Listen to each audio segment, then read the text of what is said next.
eu escolhi esse tema, né, novas notícias da ufologia brasileira, mas antes de eu falar a respeito dessas notícias, eu queria dar um panorama do cenário mundial, o que está acontecendo na ufologia, até para que a gente entenda o que pode estar acontecendo em termos de próximos passos dentro dessa área ufológica, né?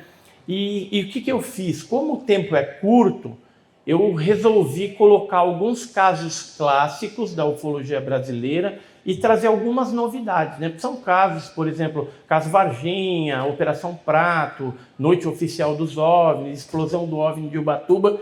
Então eu vou trazer algumas coisas que provavelmente vocês não saibam e que vai se agregando conforme o tempo vai passando a esses casos clássicos brasileiros, ok? Então vamos começar aqui. Então, como eu falei, antes da gente saber as novidades da ufologia no Brasil, veremos qual é o panorama mundial dentro desse tema fenômeno aéreo não identificado, ou UAP, né, que os americanos agora estão chamando, OVNI e outras coisas também, de fenômeno aéreo não identificado. A sigla norte-americana é UAP. Então foi meio que substituído antigamente era o UFO, agora só se fala em UAP, né? Eu acredito que o Brasil daqui a pouco está nessa pegada também. Apesar que no Brasil a gente teve aí uma mudança de nomenclatura ao longo das décadas. Para quem não sabe aí, o fenômeno OVNI chamava no começo lá pela Força Aérea de MANI. Sabe o que é MANI? Movimento Aéreo Não Identificado. Depois virou OANI, Objeto Aéreo Não Identificado. Depois virou OVNI. E hoje, sabe como que ele chama? Tráfego Hotel. Não, é verdade. Isso está normatizado. Existe um normativo da aeronáutica. E nesse normativo consta lá que esse tráfego hotel é o OVNI, o objeto voador não identificado. Acredito que daqui a pouco deve ter uma mudança e aí vai transformar em FANI, né? Ou UAP, sei lá se eles vão usar o termo norte-americano. Como a gente vai falar aqui de um cenário, está se processando no mundo uma invasão alien. O que vocês acham? Levanta a mão aí quem acha que está tendo uma invasão. Está tendo muito caso? Está aumentando, né?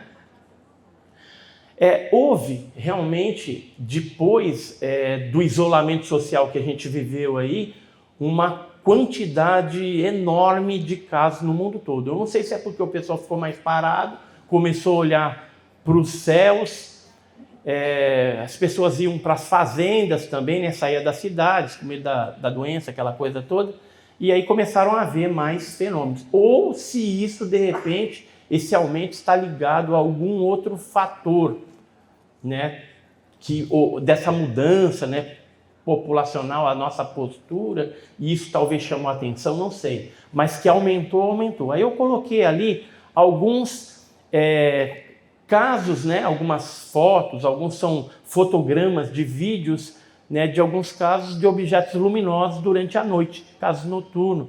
Então, em Devon, na Inglaterra, em 2021, Popocatépetl, que é um vulcão que tem no México, em 2020, Paris, na França, abril de 2022. Então, a gente tem visto aí vários fenômenos luminosos em vários países, né?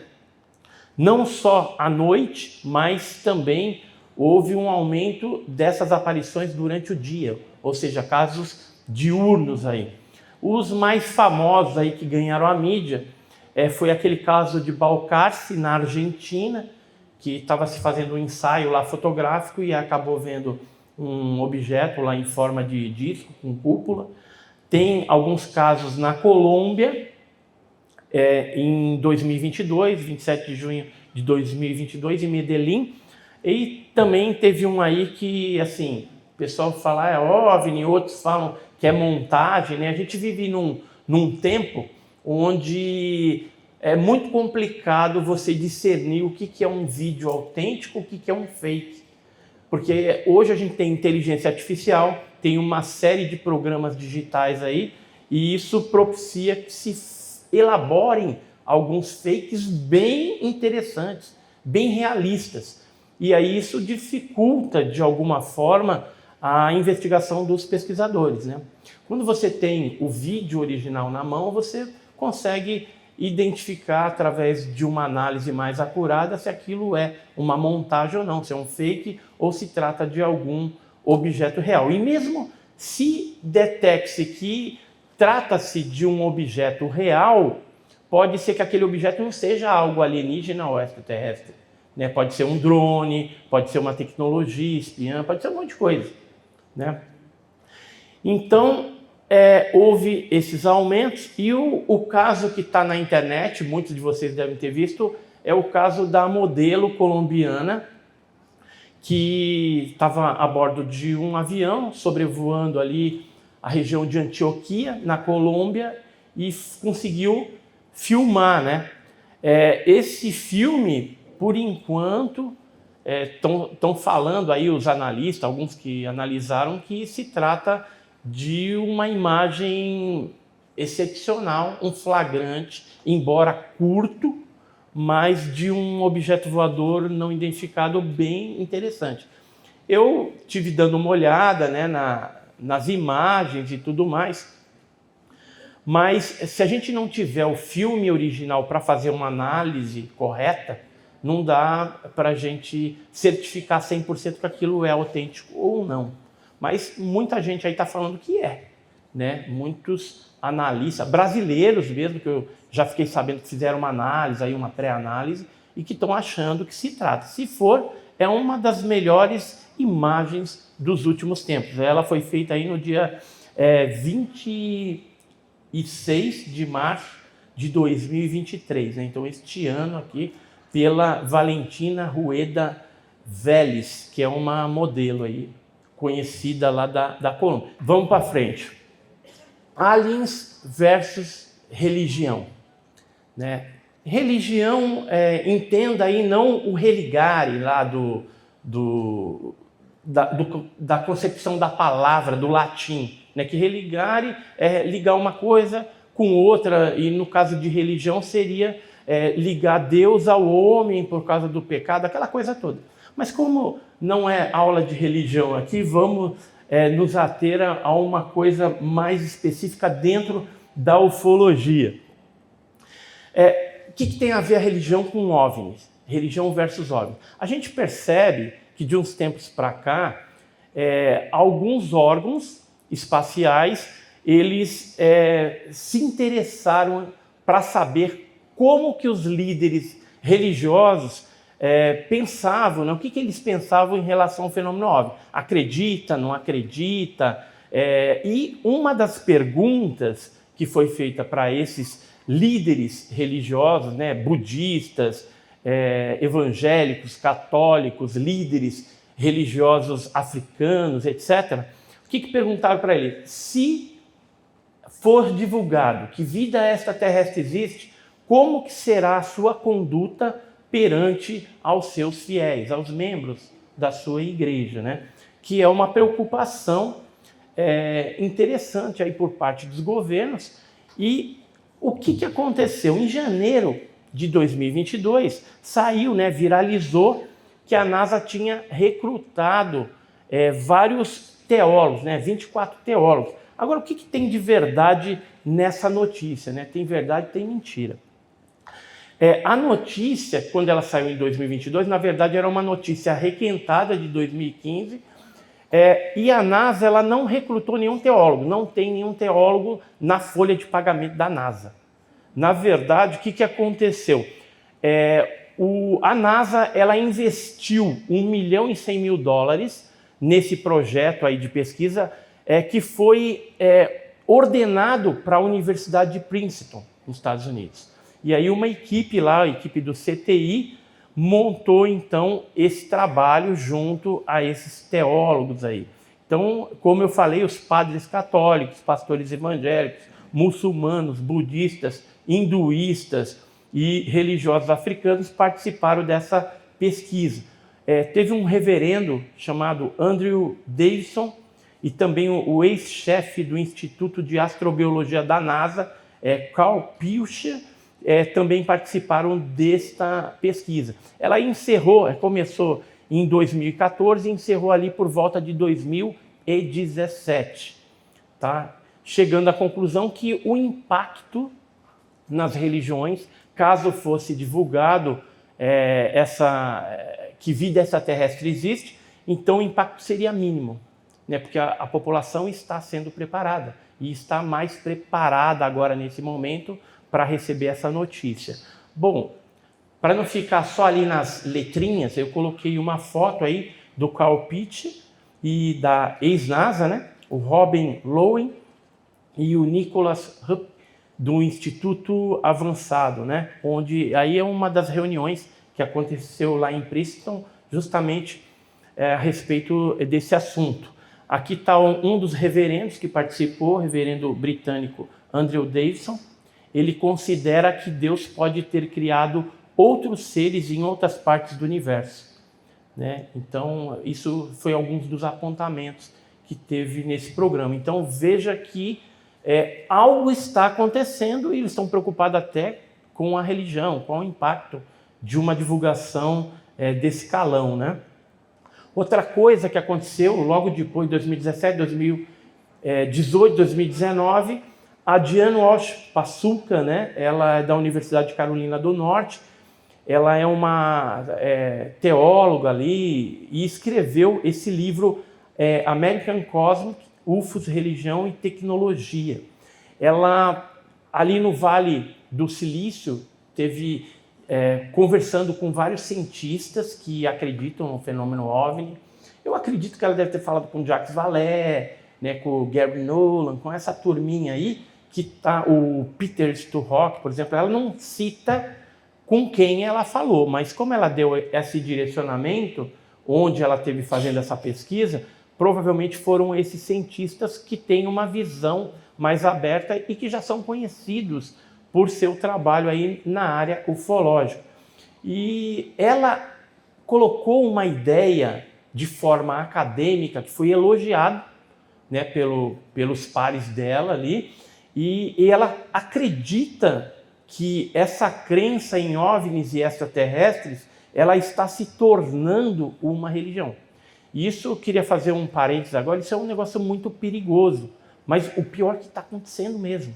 Tem algumas linhas de pensamento, principalmente norte-americanas, que já está indo por esse caminho e crendo em cima do fenômeno OVNI como algo, como se fosse uma religião. Daqui a pouco vai ter um monte de doido. A gente já teve alguns exemplos no passado, né, do Halley Bopp lá, né, que estava passando e que um líder de uma seita disse que o Halley Bopp era uma nave, então todo mundo tinha que tomar uma sopa envenenada, porque ia morrer todo mundo e depois iam ser abduzidos, resgatados pela nave, né?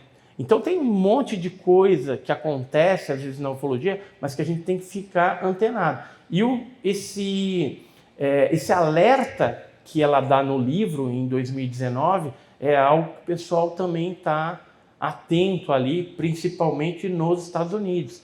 Ela está participando de podcast, de um monte de coisa e trazendo alguns questionamentos e reflexões bem interessantes dentro dessa área também. OVNIs são ameaça à segurança nacional? Não? Será? Não? Assim, pelo que a gente vê, tem casos agressivos, tem coisas que já ocorreram que afetaram de alguma forma a segurança de algum país específico. Mas por que eu coloquei isso?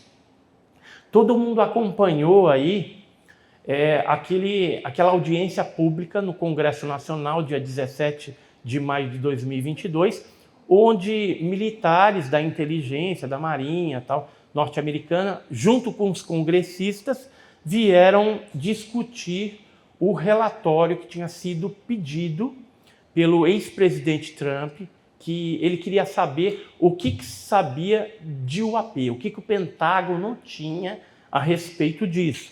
E foi feito um relatório preliminar em junho de 2021, foi apresentado com 144 casos, sendo que um dos casos lá eles identificaram como algo convencional, então 143 casos anômalos. E depois esse número cresceu para 400 casos, quando então foram apresentados, inclusive, vídeos de objetos voadores não identificados, de UAPs, nesta audiência pública dos Estados Unidos.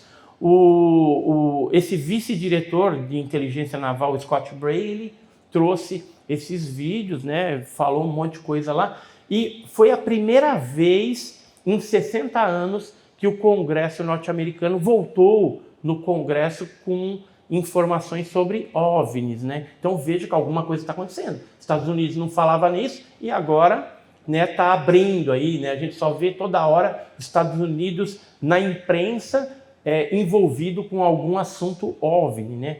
E não necessariamente que seja um OVNI alienígena, mas, né, tem esse tipo de coisa. Uma coisa interessante, então, voltando naquela pergunta, é o que o André Carson falou, que é o deputado democrata do estado de Indiana. Ele falou assim, ó, essa audiência e nosso trabalho de observação tem uma ideia central. Fenômenos aéreos não identificados são uma ameaça em potencial à segurança nacional. Olha só, Estados Unidos, que é uma potência, falando que, olha, tem esses negócios estranhos, essas luzinhas aí, e isso é uma ameaça potencial à segurança nacional do país. Eu não sei se eles exageraram um pouquinho, entendeu? Mas serviu para que eles chegassem à conclusão que deveriam criar um departamento dentro do Pentágono para estudar melhor isso que estava acontecendo. Porque eles estavam preocupados também que esses fãs poderiam ser ou OVNIs ou mesmo drones espiões da China, da Rússia. Eles citam isso na própria documentação, né? E olha só, o ano passado a gente teve essa audiência pública e agora já vai ter outra. Dia 19 de abril, a partir das 12 horas, já vai ter uma outra com quem? Sim, Kirkpatrick, que é o diretor da AARO, né? Que é essa entidade que foi criada aí, esse escritório que pesquisa esses fenômenos anômalos dentro do Pentágono. O que mais que está acontecendo, né? Depois dessa onda aí, os Estados Unidos falando e tudo mais, a NASA também tinha que anunciar alguma coisa. Então ela anunciou no dia 9 de junho de 2022 o lançamento para o segundo semestre de 2022 de uma equipe de investigação de OVNIs, né? A finalidade dessa equipe criada, chefiada pelo astrofísico David Spergel, era reunir todos os dados do governo, de empresas privadas, associações e de indivíduos, né? Sobre os OVNIs e temas correlatos, até para ter uma ideia. Então a NASA quer fazer isso. Quem que vai ser designado, ou foi, né? Já aconteceu isso, cientistas e especialistas da aeronáutica. O ruim de tudo isso é que tem muito ufólogo civil lá e foi deixado de fora, mais uma vez. Eu creio que se acontecer alguma coisa desse tipo no Brasil, a gente também está lascado. Nós, ufólogos civis, vamos ser deixados de fora. Por quê? Quem pergunta por quê? Por quê? Porque vocês querem saber? Então vamos falar. Porque existe um acordo entre o governo norte-americano e brasileiro que a gente está tão amarrado, o governo brasileiro, nessa questão de OVNI, que a gente é obrigado a manter o sigilo norte-americano. Isso aconteceu no caso da Noite Oficial dos OVNIs, em Varginha, na Operação Prato. Todos esses casos mais bambambam do Brasil tiveram a influência norte-americana. Existem documentos que comprovam isso. Sempre quando ocorre uma queda de uma nave no Brasil ou captura de uma criatura biológica desconhecida, o governo americano rapidinho está lá, né? E confisca tudo e leva embora. E o Brasil recebe o que em troca? Não recebe. Eu descobri qual que era o acordo e eles recebem tecnologia de quinta geração na parte da aviação, que é uma porcaria, né? A gente dá tecnologia extraterrestre para, através de engenharia reversa, eles criarem tecnologia mais avançada e, em troca, a gente fica com tecnologia da aviação de 5ª geração. É isso aí. Bom, esse AARO que eu estava falando, cujo diretor é o Sim Kirkpatrick, ele foi estabelecido em julho de 2022, é um escritório de resolução de anomalias de todos os domínios, dentro do Pentágono, para pesquisar OVNIs, além de outras atribuições, visando identificar ameaças à segurança nacional dos Estados Unidos. Ou seja, não é só OVNI ali, né? Se tiver alguma ameaça da China, mandando um drone espião, um balão, alguma coisa ali, eles também estão antenados nisso. Aí sabe o que os Estados Unidos fizeram recentemente? Eles aumentaram a sensibilidade dos radares do NORAD, que é um órgão lá que detecta, né, o espaço aéreo, os objetos e tudo mais. E eles aumentaram essa sensibilidade no que diz respeito à velocidade de objetos voadores não identificados, que estão no ar aí. Antes ele pegava o quê? Helicóptero, avião, etc. Agora pega até balão, porque o balão ele voa um pouco mais devagar, ao sabor do vento. Por isso que teve aquela onda de OVNIs abatidos nos Estados Unidos e Alasca. Todo mundo aí deve ter acompanhado, né? Abril, a gente teve logo ali no começo de março, um balão chinês, realmente, né? Porque foi identificado que era chinês, que ele foi abatido, e depois a gente teve 3 dias seguidos em que caças foram enviados para abater outras coisas, que eles falaram OVNI, objeto voador não identificado, porque não sabia se é de outro país, se é um drone, se é balão, se é do próprio Estados Unidos, se era um balão de alguma universidade, ou seja, ficou muita história em cima desses abates. E o que eu posso falar para vocês assim, rapidamente a respeito disso?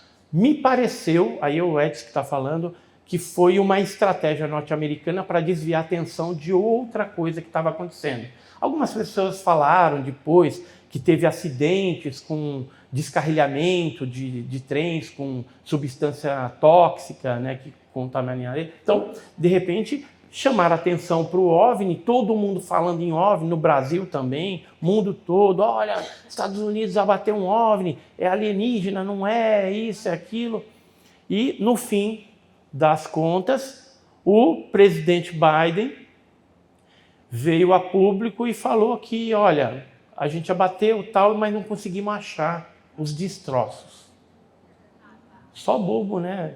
Que acredita que eles não acharam os destroços desse negócio. É lógico que acharam, mas como eles já tinham divulgado que o primeiro que eles abateram, logo no comecinho ali, era um chinês, então gerou uma tensão política, né? E aí eles não vão falar mesmo. Esses assuntos, mesmo que fosse um OVNI alienígena, né, um OVNI extraterrestre, você acha que eles iriam vir a público e falar que achou alguma coisa? Jamais. Por isso que parou, não vão falar mais nada. E geralmente esses assuntos são classificados no alto grau de sigilo. Se fosse no Brasil, ultra secreto. Eu já fiquei sabendo que tem até um outro grau acima do ultra secreto que não está nem normatizado. Isso, meus amigos lá de cima que me deram a dica, né? E então vamos para frente aqui, ó. Será que eles reconhecerão a existência de vida alien? Será que toda essa movimentação que está acontecendo aí nos Estados Unidos, abate, fala de OVNI toda hora, pode ser um indício de que reconhecerão a existência de vida extraterrestre? Olha só que interessante isso que aconteceu. A Ellen Stofan, né, que é uma cientista-chefe da NASA, ela, algum tempo atrás, num programa 60 minutos norte-americano, 60 Minutes, ela proferiu, né, falando que, olha, a NASA prevê a descoberta de vida, né, ou seja, vai ser reconhecida oficialmente vida extraterrestre em 2025. Ela falou isso, saiu publicado para tudo quanto é lado. Isso deu uma complicação para essa mulher. Aí ela voltou depois na imprensa, falou, olha, não é bem assim, eu falei 2025, mas é 2030. Tá? Agora, com base em que essa chefe da NASA joga uma data específica? E veja bem, ela não está falando aqui que vai reconhecer, por exemplo, o OVNI, o ET que está vindo aqui, a vida extraterrestre. Vai, de repente, a NASA falar assim, olha, descobrimos vida extraterrestre em Marte. Mandamos uma sonda lá, sei lá, e de repente vai ser algo simples. Um tipo de vida não tão complexo como um ser humano ou uma vida humanoide, alguma coisa assim. Só que a imprensa ela já bombardeia. Agora, sabe o que é interessante nessa história? Que ela deu uma data. Então, lembra que a gente falou das religiões, de uma série de coisas que dá um indício de que existe uma agenda pré-determinada, planejada, organizada, para que algumas coisas vão acontecendo e a população vai sendo preparada, porque vai chegar o momento deles falar assim, ó, vida extraterrestre existe, ponto. Aí tá todo mundo, todos os ufólogos aqui tá desempregado, né? Não vai fazer mais nada, não vai fazer mais livro, entendeu? Não vai vender mais nada. Mas aí eu tenho uma boa notícia para os ufólogos, né? A gente vai virar tudo exopolítico. O que é exopolítico? É criar normativo para quando esses seres estiverem vindo para cá, andando no shopping, né? Para não comer a mesa, comer o microfone. Né? Então a gente vai ter que falar, ó, cara, você está aqui na Terra, você vai ter que, né, entrar dentro de um esquema nosso aqui. Né? Não é porque você veio para cá que você vai pintar e bordar. Embora eu acho isso meio complicado. Hoje eles já vêm, pintam e bordam e a gente não tem controle nas abduções. É isso que a gente percebe, né, gente? Mas este encontro ele está perto de acontecer? Eu acho que sim. Com base nesse panorama que eu estou analisando.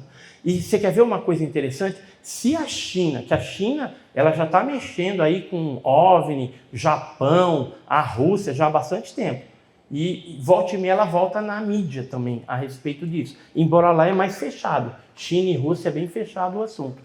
Mas se os Estados Unidos perceber que a China ou a Rússia vai querer chegar na frente reconhecendo a vida extraterrestre, eu tenho certeza que os Estados Unidos já tem tudo pronto para o chefe da NASA chegar lá em cadeia pública nacional e internacional e falar, olha, vida extraterrestre existe, para chegar na frente. Nós estamos vivendo uma guerra fria entre esses países novamente, só não vê quem não quer.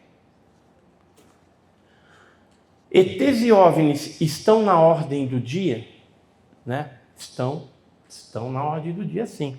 Aí eu botei algumas coisas, ó. A China, Rússia, Japão, voltados para viagens espaciais para o fenômeno OVNI. Até museu eles criaram no Japão, agora recentemente. Elon Musk, ele quer ir para Marte, né? E vive falando de OVNIs, né? Antes era um tabu falar a respeito de OVNI, disco voador, essas coisas, e os caras estão falando abertamente. O Robert Bigelow, que é outro gigante da área espacial, ele chegou a falar algumas coisas, ganhava uma grana lá do Pentágono para investir em pesquisa de metamateriais e ultramateriais de OVNIs. Ele, inclusive, foi orientado e pago, né, pelo governo norte-americano para criar um local para armazenamento desses pedaços de OVNI. E isso eu estou falando com base em quê? É só você pegar lá essa documentação no FOIA, que é a Lei de Liberdade de Informação norte-americana, que tem esses documentos falando lá, inclusive do preço que ele ganhou, né, o valor, os bilhões lá de dólares para fazer tudo isso. Inclusive alguns testes ali sendo comentados, e isso está liberado já nos Estados Unidos. Aconteceu. Depois ele não foi chamado mais, eu acho que já passou a bola para outro, né? Ou de repente o governo está fazendo isso agora de forma mais fechada, interna, dentro do meio militar e governamental, né?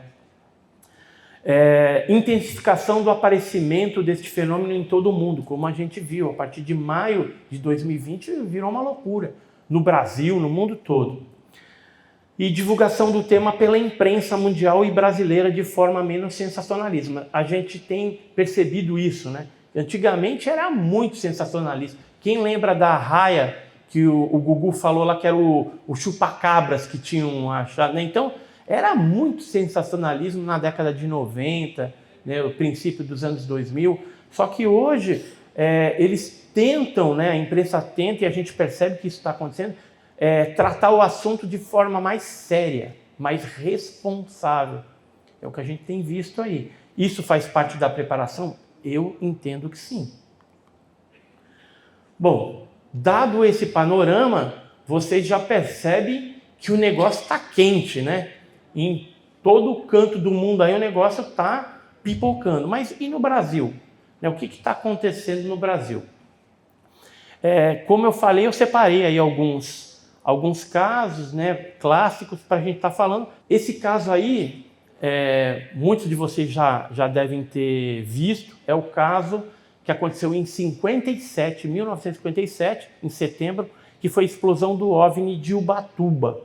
O que aconteceu naquela época? Algumas pessoas viram o objeto descendo até a faixa da água, quando ele subiu, explodiu, o pedaço maior caiu no mar e os pedaços menores caíram em terra. Foram resgatados ali, entregues na mão do Ibrahim Sued, que era um jornalista do jornal O Globo, que era um jornal carioca, e a partir daí o Ibrahim Sued depois foi contatado, depois que ele publicou, isso causou um frenesi na imprensa naquela época, e o doutor Olavo Fontes, que era um ufólogo carioca, médico, doutor Olavo Fontes, ele foi até o Ibrahim Sued porque se interessou, fragmento de OVNI, alguma coisa, vamos analisar. E aí ele analisou no Ministério da Agricultura do Brasil, foi a primeira análise que foi feita, depois ele mandou para a APRO, norte-americana, dos pesquisadores Jimmy Coral Lorenzen, e a partir daí começaram a pesquisar, analisar esse metal na Dow Química, em vários laboratórios lá, depois acabou indo para Stanford, nos Estados Unidos, o Peter Sturrock, universidades da França também, e chegaram a fazer análise até na Caltech e NASA. Isso posterior, 1981, 82, eu tenho todos esses laudos, tá? Mas o que aconteceu de recente nesse caso de Ubatuba? E esse metal, ele era o quê? O que se descobriu naquela época? E hoje o que a gente tem de revelado a respeito desse material? Naquela época descobriu que era magnésio 99,9% puro. Então era um magnésio que não poderia ter sido feito na Praia das Toninhas, em Ubatuba, em 1957, mesmo porque ali era uma praia que tinha 6 casas de pescadores e que vinham, às vezes, alguns turistas ali passar o final de semana. Como era um feriado de 7 de setembro, então tinha algumas pessoas ali e ou os pescadores ou algum turista, eu acredito que algum turista, fez chegar esses fragmentos às mãos do Ibrahim Sued. E aí, recentemente, a gente ficou sabendo que o Jacques Vallée, que é aquele de azul ali, ó, deixa eu apertar isso aqui, ó, esse aqui é o Jacques Vallée. Ele é um físico francês envolvido aí com OVNIs também. Ele esteve no museu na Argentina, museu que fica em Entre Rios, Museu OVNI, da Andrea Simondini. A Andrea Simondini teve inclusive num evento que aconteceu lá no Piauí, né? A gente estava lá, o Alexandre Lauzi, você estava também, né, lá no Piauí. Então tinha uma turma lá e a Andrea Simondini, da Argentina, estava lá também palestrando. E ela tem no museu fragmentos do OVNI de Ubatuba que foram recebidos primeiro pelo pesquisador Ojeda, que recebeu da mão do Dr. Olavo Fontes, e um marinheiro mercante que fez chegar esse fragmento lá. O Jacques Vallée, então, sabendo disso, e como ele é cientista e tem vários amigos ali no Vale do silício também, etc. e tal. Conheci o Gary Nolan, esse microbiologista. Esse aqui é o Gary Nolan. Ele já tinha analisado alguns fragmentos de OVNI, ele analisou mais de 10 fragmentos de OVNIs, e aí ele conseguiu algumas amostras lá com a Andrea Simondini na Argentina, trouxe para os Estados Unidos, e ele, com um equipamento que analisa os isótopos, resolveu fazer ali uma análise mais profunda, já que uma análise isotópica nunca tinha sido feita nesses fragmentos de Ubatuba. Mas isso foi feito agora. E sabe o que ele descobriu? Que esse metal, esse magnésio, ele é 30% diferente de qualquer magnésio terrestre. Ou seja, é o magnésio, porque assim, o universo é feito de todos aqueles elementos que a gente vê na tabela periódica, são os mesmos elementos. O sangue nosso tem ferro, não tem? A gente come feijão, aí tem ferro de feijão que vai para a veia. O mesmo ferro das nossas veias é o ferro que chega num meteorito do espaço. Porque geralmente um siderito, um meteorito, ele é composto de ferro, de níquel, de estanfiodita, de faringitonita, e dificilmente ele é composto de magnésio. Porque vocês de repente estão pensando, será que esse troço aí não é meteorito? Nós levamos para especialistas em meteorítica e eles afirmaram, deram até um laudo que aquilo não é meteorito. Então, se não é meteorito, não é pedaço de alguma aeronave, de alguma coisa convencional. E já foi feita a análise pelo Gary Nolan, na Universidade de Stanford, detectando que o isótopo é 30% diferente. Então, a gente está diante de um metal ali, que as pessoas viram explodindo em Ubatuba, que se trata de algo extraterrestre, que não tem na Terra. Extraterrestre que não tem na Terra. Eu tenho plena convicção que isso é um OVNI autêntico. E é uma nave de fora, alienígena. Pelos depoimentos que eu colhi, por essas análises científicas que foram feitas. Inclusive, a gente recebeu da mão de um filho de um militar do Exército 4 fragmentos desses, levamos para a Universidade de São Paulo e também detectamos que se trata de magnésio extremamente puro. Eles ficaram, como é que isso lá em 57 poderia fazer, já que não tinha nenhuma metalurgia lá que pudesse fazer uma fusão unidirecional a frio. Se essa técnica só veio a existir posteriormente, que, por exemplo, a Cosipa em Cubatão, hoje ela utiliza a fusão direcional, unidirecional a frio. Então, se os cientistas estão interessados nisso, e o Gary Nolan, inclusive, ele deu o nome para isso, porque estava se falando de metamaterial.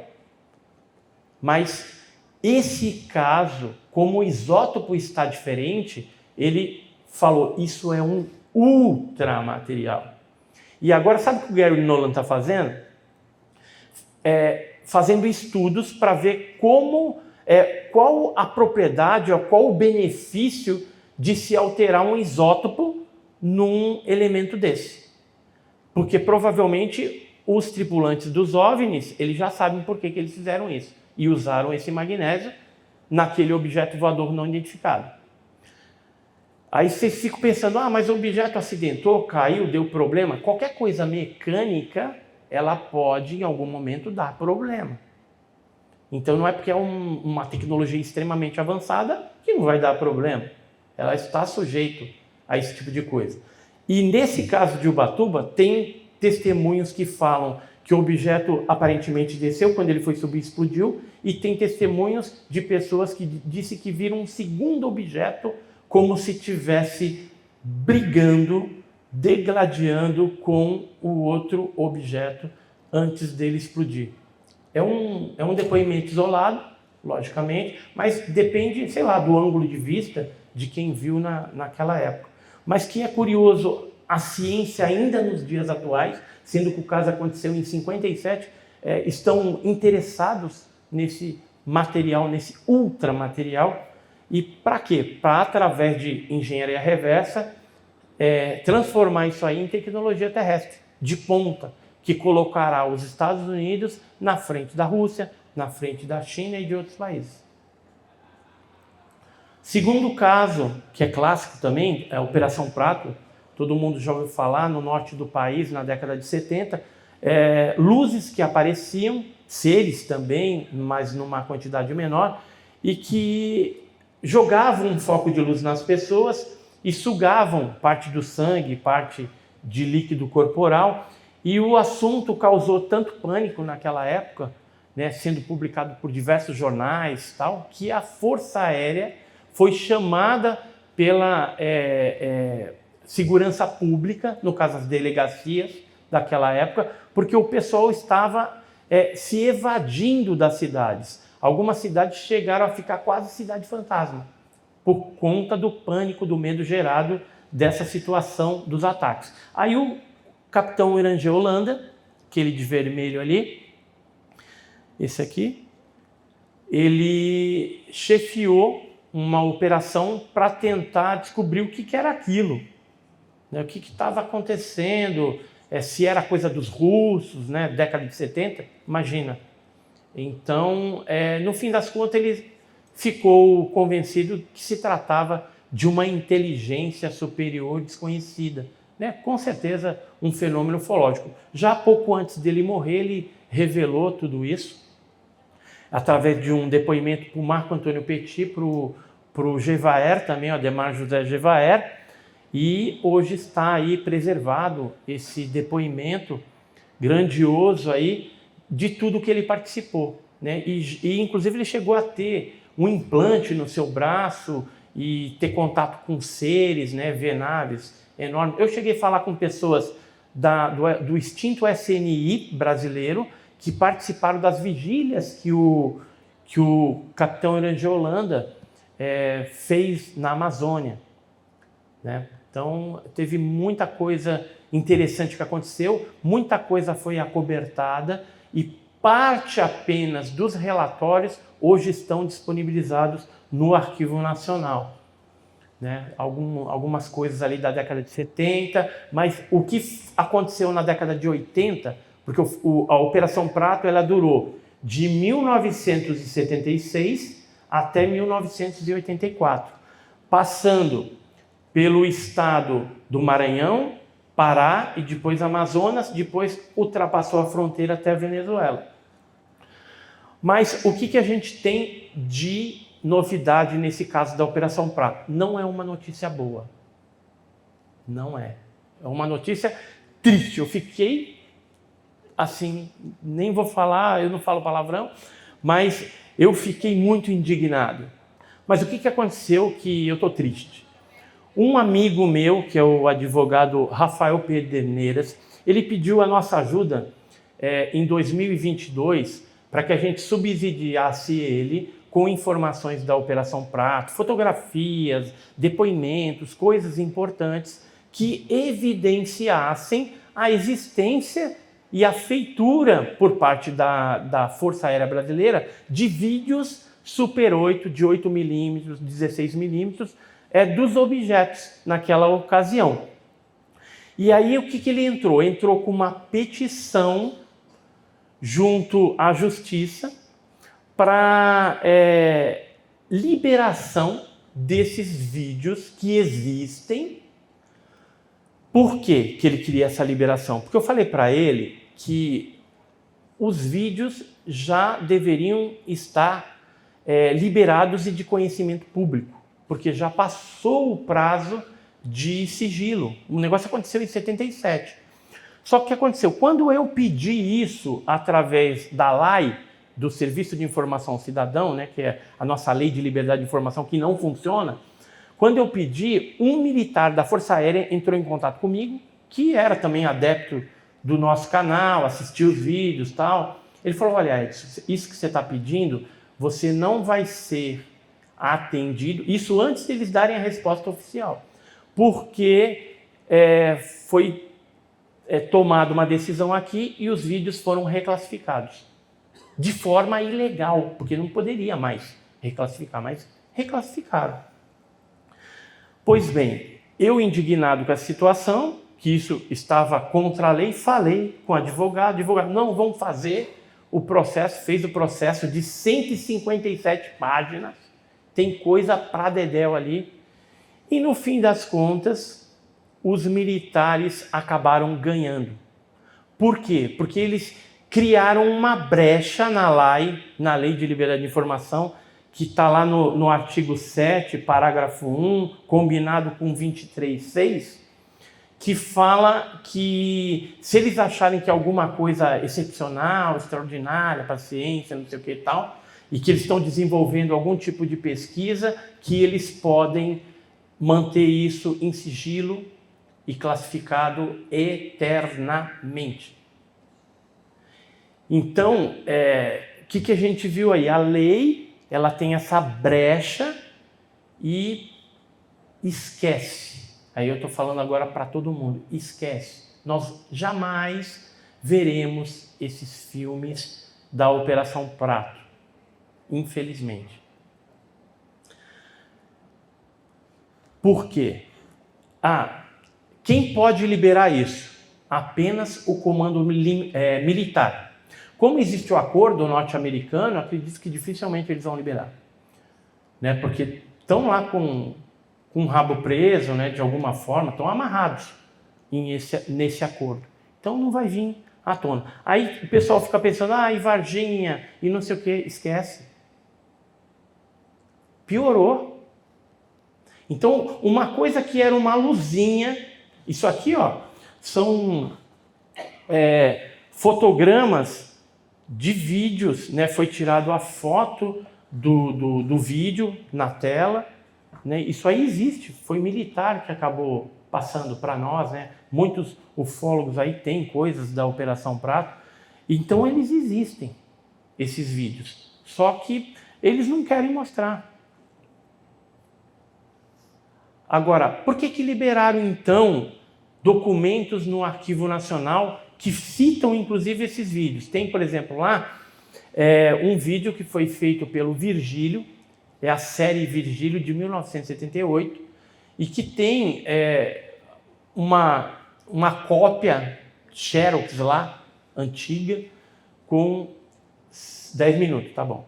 Que tem uma cópia assim antiga, né, das imagens desse vídeo, só que não liberaram também. Eu fico pensando, é lógico, devem ter já digitalizado esse tipo de coisa, porque senão vai acabar deteriorando. Mas se não digitalizaram, se for Super 8, daqui mais um tanto de tempo que fique lá nesses arquivos de inteligência e militares, já era. Vai estragar, vai deteriorar. O Daniel Rebisso Gies, ele tinha um pedaço de um desses filmes e deteriorou. O Daniel Rebisso, para quem não sabe, escreveu o livro Vampiros Extraterrestres na Amazônia sobre a Operação Prato. Então é triste. O que a gente vai fazer agora? Nem que a gente faça uma campanha, liberação. Não vai. É criança, sabe, birrenta, batendo o pé e não vai dar em lugar nenhum. Isso aí, triste, mas pura realidade da Operação Prato aí para vocês. Noite Oficial dos OVNIs. Estou trazendo pela primeira vez aqui umas imagens. Essas imagens aqui foi um militar que passou para a gente e que foi tomado na época de maio de 86. Imagens foram feitas de vídeo naquela época, só que essas imagens também estão nos arquivos da aeronáutica e provavelmente jamais serão liberados para nós. Eu já fiz algumas petições e falaram que não existe, que não tinha. Mas se você pegar um caça Mirage F5, quando ele sai em perseguição, você tem armamento de um lado e você tem uma câmera filmando tudo do outro. Né? Porque você está numa atitude de guerra, né? De perseguição e de abate. Então tem que ter. Você acha que aquelas imagens dos OVNIs que abateram aliás, aquelas imagens dos caças americanos que abateram os OVNIs nos Estados Unidos e Alasca, não filmaram isso? Lógico que filmaram. É procedimento militar. E no caso de maio de 16 tinha isso também. Só que eles nos liberaram. O que a gente tem de conhecimento é o filme da Mixon, que foi feito a partir do prédio Banespa em São Paulo, e tem umas fotos que um jornalista lá de um jornal de São José dos Campos teria tomado mas esses negativos foram confiscados por um norte-americano que esteve aqui no nosso país, levou embora e até hoje não devolveu. Ele alegou na época que ele era da NASA, né, o James Urtac, não sei, você deve conhecer James Urtac. Eu já entrei em contato com ele algumas vezes pedindo o repatriamento desse material, porque os negativos do caso Noite Oficial dos OVNIs é nosso, não tem que ficar na mão. Aí ele falou que não sabia onde está, deu um perdido lá e, sem vergonha, levou embora. Aí eu fico pensando, será que esse cara não é espião dos norte-americanos? Veio cá, pegou as coisas e dá um de bonzinho, né, que é ufólogo, não sei o quê. Tem muito pilantra norte-americano que se dá de jornalista e que vem aqui e que pega todo o nosso material e leva embora. Lembra do caso de Ubatuba? Eu recebi em São Paulo, num hotel, a gente combinou um encontro, 2 agentes do Bigelow Aerospace. Eles queriam negociar alguma coisa lá, mas como não queriam dar dinheiro, nada, eu falei, linha, volta para os Estados Unidos com a mão abanando. Né? E eram 2 agentes do BAASS, que é o BASS do Robert Bigelow, e era o Jim Johnson e o Douglas Kirsch. Tá, olha que interessante aqui, vamos para frente. O filme da Nixon comparando com a imagem do militar é bem parecido. No caso da Noite Oficial dos OVNIs, que aconteceu em 19 de maio de 86, durou 10 dias. Foi uma onda ufológica muito grande que aconteceu no nosso país na década de 80, do dia 19 de maio até o dia 29 de maio, com aparições em vários estados brasileiros, inclusive Pernambuco, Bahia, né, sul do país, Minas, e depois houve inclusive alguns avistamentos esporádicos, mas durante a onda teve pousos, abduções e contatos com seres também. Caso Varginha, todo mundo conhece, nem vou falar. O que a gente tem de novidade? Foi criado um memorial do ET em Varginha, né? Quem acompanhou aí as novidades. Hoje o caso Varginha ele é reverenciado lá na cidade através desse memorial. O Pacatini, Vitório Pacatini, que estava sumido, ele retornou com força total. E o Pacatini, através de podcast aí, tem relatado que viu 35 segundos de um vídeo da criatura. Os vídeos da criatura, elas existem. Novos depoimentos de militares, por exemplo, de pessoas envolvidas nisso, virão à tona ainda. Não acabou o caso Varginha. Mas os vídeos é muito difícil de vir à tona, porque eles foram classificados também. Então estão nos arquivos de inteligência militares, do Exército, da Aeronáutica, da ABIN. Então dificilmente virão à tona. Agora, tem vídeo na mão de civil? Tem. Mesmo oferecendo grana para eles, eles liberam isso? Por enquanto não. Estão com medo. Muita gente sofreu ameaça naquela época. Então a gente está nessa busca, está tentando alguma coisa para mostrar para vocês. Só que olha, nessa época de inteligência artificial, de montagem, de um monte de coisa, se aparecer um vídeo aí, mesmo que seja autêntico, vai ter tanta gente, tanto mimimi. Ah, será que é verdade? Será que não é? Será que não é uma montagem? Então, mesmo que venha, vai dar uma polêmica esse negócio. Agora, os vídeos dos militares, se eles vazarem isso, eu não vou colocar no meu canal no YouTube, não. Sabe por quê? Porque um militar da inteligência, amigo meu, falou assim: Edson, isso aí é a maior furada. Se você recepcionar uma fita da criatura de Varginha, que é um material furtado de dentro das Forças Armadas, você vai ser preso no dia seguinte por receptação desse material. E aí eu não sei o que vai acontecer contigo depois. Então não vai nessa. Qual que é a forma? Se alguém conseguir esse vídeo, alguma coisa, é colocar na mão de alguma televisão estrangeira, deixar o negócio pipocar e aí depois você reproduz aqui no Brasil. Pra gente não... Então assim, eu já tenho até a estratégia. Mas vamos devagar nesse negócio aí. Agora, dinheiro, botar na mão do cara que está furtando, né?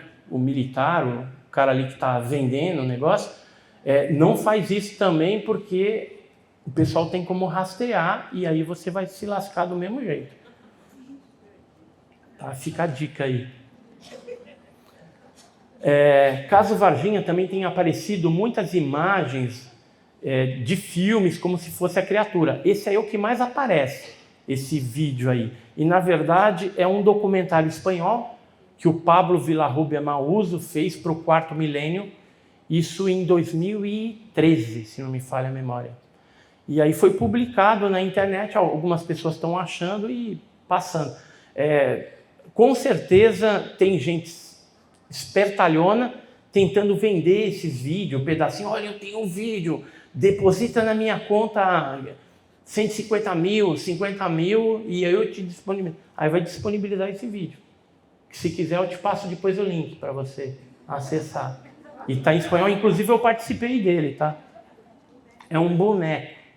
E não é ET de Varginha nenhum. Tá bem realista, né? Mas é um boneco. Caso Pernambuco na Rota dos OVNIs, rapidamente aqui. Teve o caso do voo 169, né, em Petrolina. Eu já estive pesquisando em Brejo da Madre de Deus, Chucuru, aquela região ali. Tem muito caso. Inclusive, o Diário do Pernambuco, da edição de 6 de janeiro de 2002, publicou uma matéria quando a gente passou aqui em Pernambuco. Eu adoro vir para Pernambuco e pesquisar, porque tem muita coisa. Olinda também, pesquisei muita coisa. E os casos mais recentes que eu fiquei sabendo, que aconteceram em dezembro de 2022, foi nessa região de Ibirajuba, no Pernambuco. E aí, como eu estava lá, eu falei, vou perguntar para um. Só que assim, você pergunta para um que sabe do outro, que sabe do outro, que sabe do outro, que sabe do outro, que sabe do outro. Eu fiquei doido. Falei, não vou conseguir voltar para casa mais. Né? Vou ficar em Ibirajuba aqui comendo carne de carneiro, né? Cuscuz. Né? Eu falei, e assim, eu já estava com saudade de São Paulo, então eu fiquei de voltar para lá e eu pretendo voltar no segundo semestre. Aí tem um representante aqui da prefeitura, olha ele ali, Carlos Bezerra. Ele, inclusive, a gente conversou tudo, vamos montar um esquema para voltar a essa região e outras regiões também, porque Pernambuco, ela está na rota dos OVNIs. Sim, e Ibirajuba, se você procurar na internet, um minuto, se você procurar na internet, não vai achar nada de OVNI em Ibirajuba. Né? Então a gente vai publicar na próxima revista uma matéria bem legal aí, trazendo esses casos. Mas sabe qual o caso mais recente que aconteceu em Pernambuco? Aconteceu no Vale do Catimbau, quinta-feira, agora, dia 13/4, quinta-feira, 13/4, mais de 40 objetos voadores não identificados foram vistos lá. A gente está com os dados, aí vamos entrar com a pessoa. Então, Pernambuco está na rota dos OVNIs. Brasil, nova onda de OVNIs, rapidamente. Nós registramos de abril de 2022 até agora 204 casos. Só que isso aí é um número pequeno, é o que chega para nós no canal Enigmas e Mistérios. Então, pessoas mandam imagens, fotos, vídeos. Aí, Itanhaém, em São Paulo, 1º de maio de 2022, o policial Isaías Lemos viu. Então, é muito caso. A gente teve um pico no mês de julho e outro pico no mês de novembro e dezembro de 2022. A onda, pelo que a gente percebe, ela está diminuindo agora no começo de 2023. Mais uma foto ali de São Bernardo, 16 de junho de 2022, tomado pela Johanne Carielli. Então tem fotos, objetos de dia, de noite. A internet está recheada das luzes que apareceram no sul do país, Rio Grande do Sul, Santa Catarina, Paraná. Né? E eles, a princípio, OVNI. Tem OVNI, sim, no Rio Grande do Sul, que foi visto por piloto da Gol, da Latam, né, da Azul, mas tem também alguns equívocos com o satélite Starlink do Elon Musk, né? Então tem que tomar cuidado. Em abril de 2023, seres e naves estão aparecendo em Santa Catarina. Futuramente eu vou divulgar a cidade, a gente está investigando, e a Câmara de Segurança da Fazenda, essa família aí o marido, a mulher e o filho estão desesperados, assustados com o que está acontecendo lá. Então aparece objeto arredondado, comprido, o mato queimado, sumiu vaca, morreu cachorro queimado, entendeu? Tem tudo isso. E filmaram, a câmera de segurança filmou seres que aparentemente com os negócios de antena na cabeça. Nessa cidade. Eu tô para ir para lá, né? E aí eu já perguntei um monte de coisa, falei, tem caverna aí? Tem, atrás do sítio. Tem lagoa? É funda? É funda. Tem um açude gigante aqui. Inclusive esses objetos luminosos saem de lá e depois vem para cá. Aí eu falei, quantas câmeras você tem? Só tem uma, apontada para essa posição. Mandou lá, posição no Google. Falei, bota 2 câmeras. Uma para trás, para essas cavernas, e outra para o açude. Né? Então eu devo ir para lá, não sei o que vai acontecer comigo, né? Se eu vou sumir. Mas o negócio está pipocando lá. Tem ser e tem OVNI para tudo quanto é lado lá nesse lugar de Santa Catarina. Eu não sei se outras fazendas tiveram avistamento, alguma coisa, mas eles estão super assustados, porque volta e meia as câmeras pegam esse negócio. Fechando aqui então, a gente tem rumores, né? Sigilo eterno de arquivos secretos e principalmente ultrasecretos, que é a brecha na lei. Então, dificilmente algumas coisas que a gente queria aí vai vir à tona.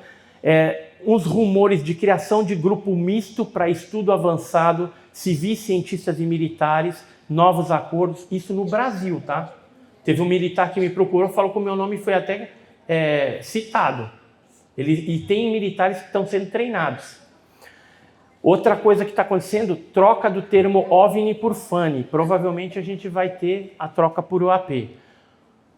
A troca do termo ufólogo para exopolítico, como eu já falei. E isso depois do reconhecimento da vida extraterrestre, que deve acontecer por volta de 2030. Eu vou chutar uma data aqui, né? Assim, eu não acredito muito em profecia, mas pelo andar da carruagem, 2028. E novos avanços tecnológicos virão por meio da engenharia reversa, porque eles estão muito de olho nos metamateriais e ultramateriais. Bom, já estourou meu tempo, só meu canal no YouTube, entra lá, se inscreve, né? Tem bastante vídeo, mais de 700 vídeos.